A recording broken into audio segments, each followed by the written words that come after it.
Level 1, the applicant. You apply online like everyone else. There's a form on the CIA website. You fill in your name, your education, your work history. You click submit and wait. 6 months later, you get an email. They want to interview you. You fly to Virginia on your own dime. The building looks like any other government office. Fluorescent lights, bad coffee. A man in a gray suit asks you questions for 4 hours. Where did you grow up? What languages do you speak? Have you ever used drugs? Have you ever been arrested? Have you ever traveled to certain countries? The questions seem random, but they're not. They're building a profile. They're looking for patterns. They're looking for lies. You pass the interview. Then comes the polygraph. You sit in a chair with sensors strapped to your chest, your fingers, your arm. A technician asks you questions while monitoring your heart rate, your breathing, your skin conductivity. Have you ever committed a crime you weren't caught for? Have you ever betrayed a friend? Have you ever had thoughts about harming yourself or others? The machine can't actually detect lies, but you don't know that. You sweat. You stutter. You tell the truth because you're terrified of what happens if you don't. 3 weeks later, you get a letter. You've been accepted into the clandestine service trainee program. Welcome to the CIA. Level 2, the trainee. They send you to Camp Peary, Virginia. The locals call it the farm. It's 9,000 acres of woods, swamps, and training facilities surrounded by fences and armed guards. For the next 18 months, this is your home. You wake up at 5 a.m. You run 5 miles before breakfast. You sit in classrooms learning about foreign governments, terrorist organizations, and intelligence tradecraft. Tradecraft is the CIA's word for spy skills. You learn how to spot surveillance. There's a car that's been behind you for 3 turns. There's a man reading a newspaper who looked at you twice. There's a woman on a park bench who was at the coffee shop this morning. You learn to see patterns that civilians miss. You learn how to lose a tail. You duck into a department store, walk through 3 floors, exit through the loading dock, hop in a waiting car, and disappear. You learn how to pick locks, crack safes, plant bugs, and photograph documents without being detected. You practice on real equipment.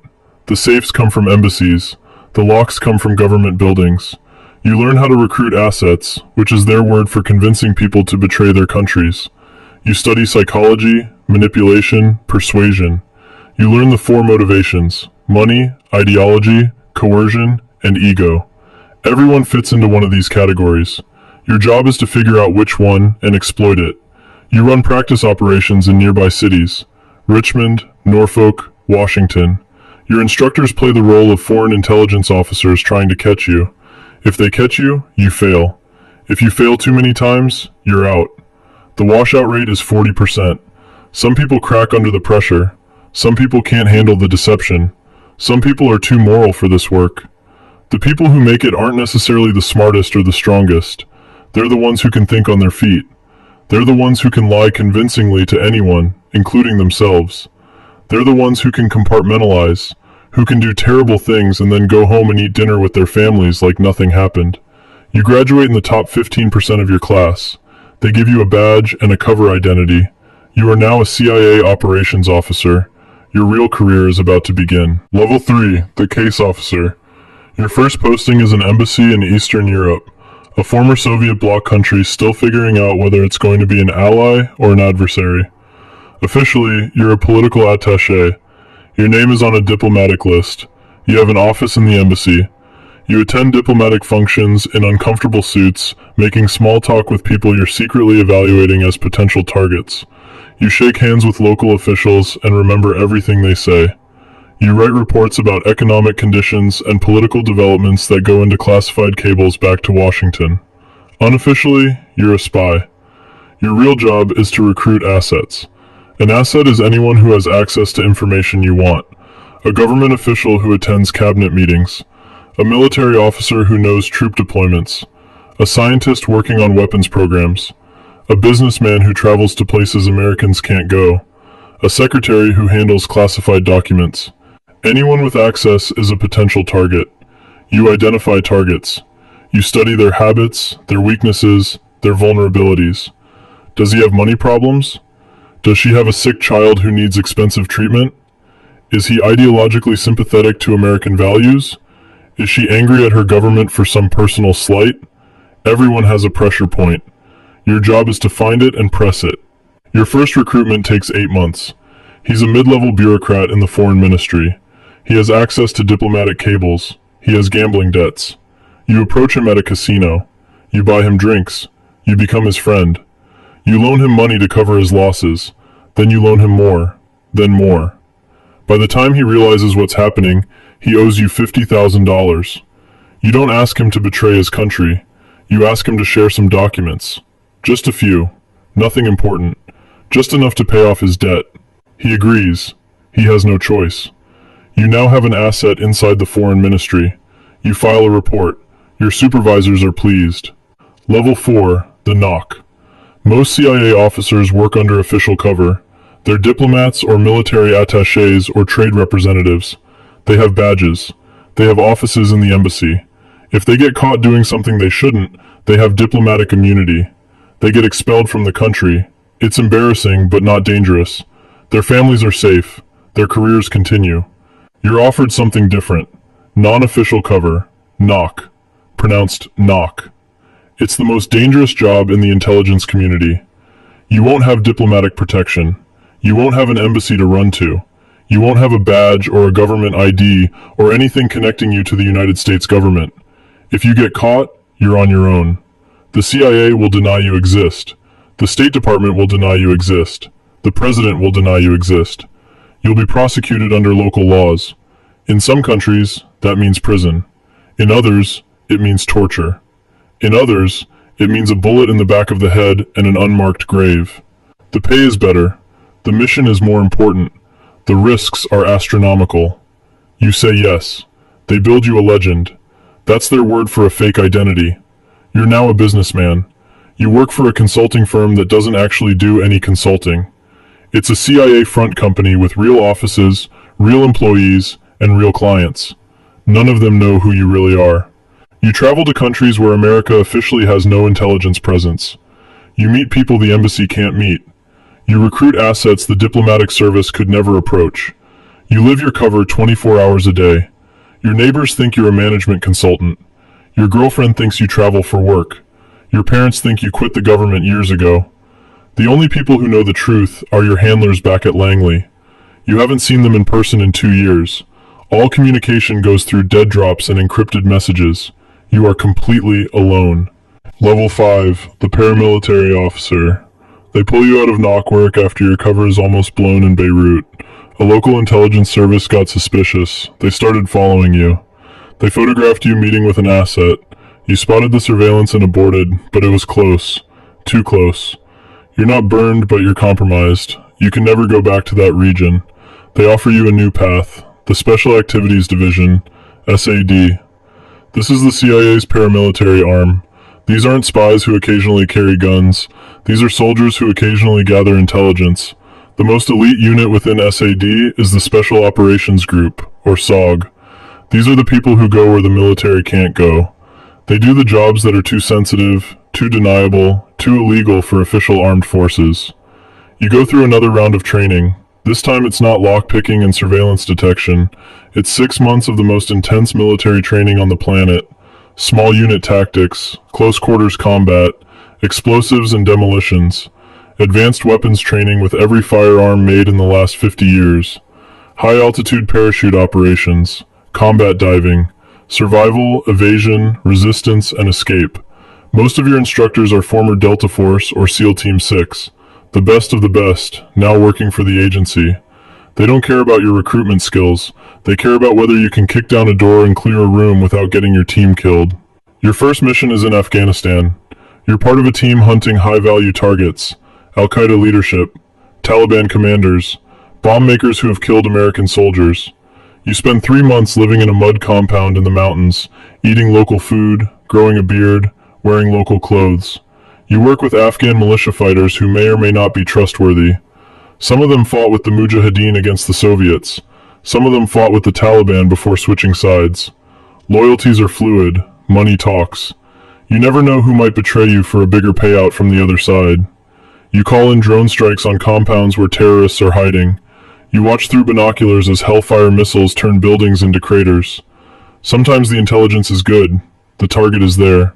Bad people die. Sometimes the intelligence is wrong. The target isn't there. Other people die. Women, children, people who were just in the wrong place. You try not to think about the times it's not. You can't afford to. You have another mission tomorrow. You're awarded a medal that doesn't exist for a mission that never happened in a country where you were never officially present. Your family will never know what you did or why you sometimes wake up screaming. Level 6, the team leader.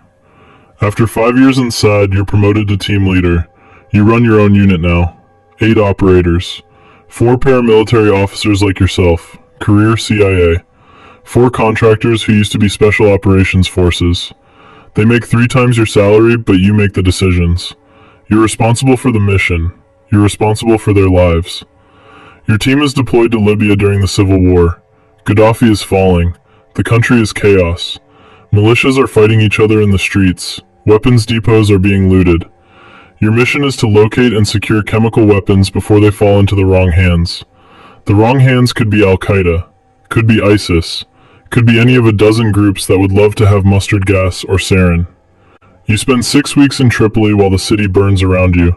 You operate at night. You sleep during the day, 2 hours at a time, in safe houses that change every 48 hours. You bribe militia commanders for information. You interrogate prisoners captured by friendly forces. You pay informants who might be lying, might be setting you up, might be working for the other side. You raid weapons depots in the middle of the night, kicking in doors, never knowing if you'll find empty rooms or armed guards.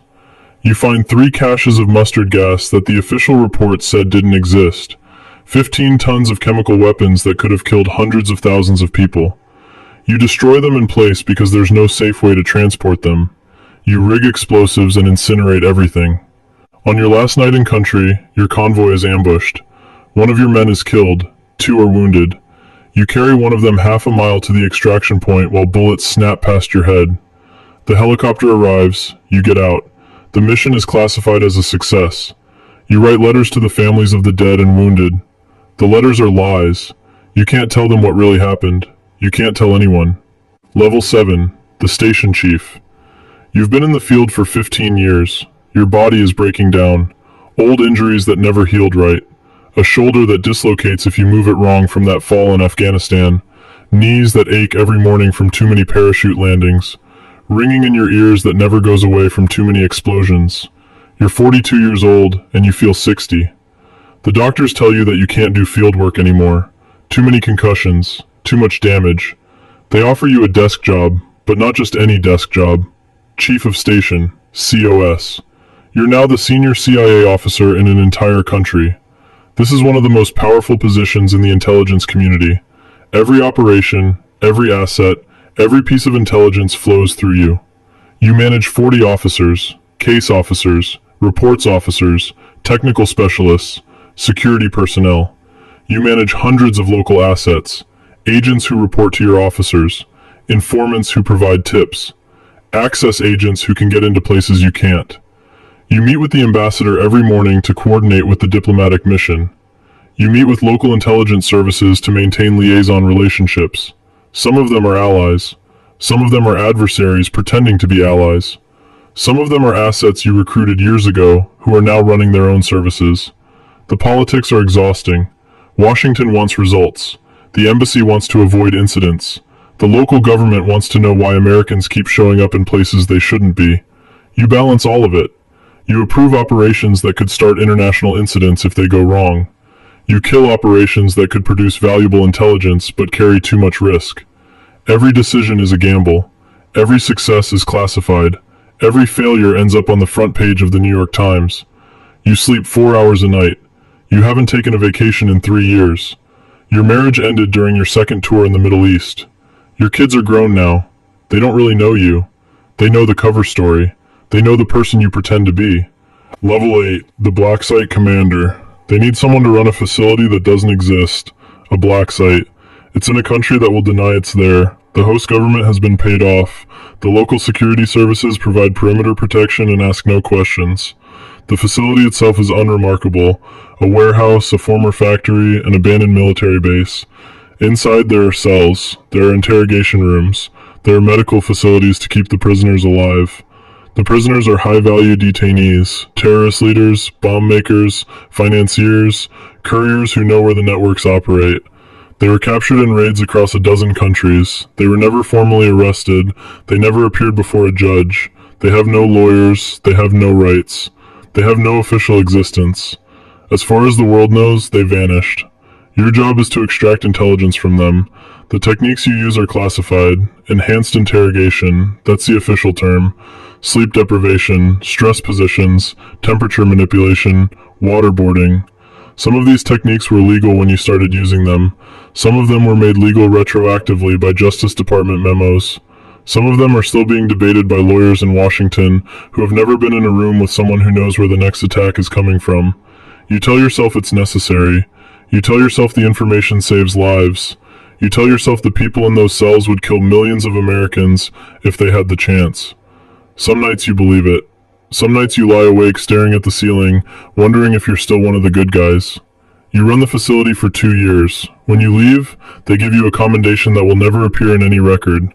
The facility continues to operate. Someone else is running it now. You don't ask who. You don't want to know. Level 9, the Division Director. You're back at Langley now, headquarters. The building you first entered 25 years ago as a nervous applicant. Now you walk past the memorial wall with 139 stars for officers who died in service. Some of them were your friends. Some of them died on operations you planned. You run an entire division of the National Clandestine Service. Maybe it's the Near East Division, covering the Middle East. Maybe it's the Special Activities Center, overseeing all paramilitary operations. Maybe it's the Counterterrorism Center, hunting the people who want to kill Americans. Hundreds of officers report to you. Thousands of assets worldwide feed information into your systems. Billions of dollars in black budget funding flow through your accounts. Money that doesn't appear in any congressional report. Money that officially doesn't exist. You brief the president on covert operations. You sit in the Situation Room at the table with the Secretary of Defense and the National Security Advisor, while decisions are made that will never be acknowledged. You recommend targets for drone strikes. You authorize operations in countries where we're not officially operating. Syria, Iran, Pakistan, countries that are technically allies, countries that are technically enemies, countries where the line between the two changes week to week. You sign off on activities that would be war crimes if anyone ever found out about them. You testify before congressional intelligence committees, but the real briefings happen in closed sessions with no transcripts. The senators ask questions. You give answers that are technically true but carefully incomplete. Everyone in the room knows the game. They don't want to know the details. They want plausible deniability. You give it to them. The operations continue. The bodies pile up in countries most Americans couldn't find on a map. The intelligence flows. Some of it prevents attacks. Some of it leads to more attacks. The whole thing is a machine that runs on secrets and blood, and you're one of the people who keeps it running. Level 10, the Ghost. You retire after 30 years. 30 years of secrets. 30 years of operations that never happened. 30 years of assets recruited and betrayed and sometimes killed. 30 years of decisions that change the course of history in ways that will never be written in any book. There's a small ceremony in a conference room at Langley. 50 people attend. Most of them you've worked with for decades. A few are officers you mentored who are now running their own divisions. The director gives a speech about your service to your country. He talks about sacrifices. He talks about dedication. He talks about the price of freedom. Your colleagues applaud. Some of them are crying. You receive a medal, the Distinguished Intelligence Cross, the highest award the CIA can give. It will sit in a box in your closet because you can't display it. You can't explain it. You can't tell anyone what you did to earn it. You sign more non-disclosure agreements. You're reminded that everything you did, everything you saw, everything you know is classified for the rest of your life. You move to a house in Virginia, far from the city. You don't have many friends. The people you worked with are scattered around the world or dead. The people you knew before the agency are strangers now. You can't tell them where you've been for 30 years. You can't explain the scars. You can't explain why you wake up at 3 a.m. and walk the perimeter of your property looking for threats that aren't there. Your pension is generous. Your health care is excellent. The government takes care of its own, at least financially. But you're alone with your memories. The assets you recruited who were caught and executed. The operations that went wrong. The people you interrogated. The people you killed. None of it officially happened. None of it will ever be acknowledged. You are a ghost. You did things that your country needed done. Things that would horrify most citizens if they knew. You carry that weight alone. You'll carry it until you die. And when you die, there will be a star on a wall at Langley. No name, just a star. One more anonymous sacrifice in a war that never ends. Somewhere, in a college dorm room or a suburban apartment or a military barracks, a young person is filling out an application on the CIA website. They're dreaming of adventure. They're dreaming of serving their country. They're dreaming of being part of something bigger than themselves. They're imagining Jason Bourne and James Bond and all the fictional spies who make this life look glamorous. They have no idea what they're really signing up for. They don't know about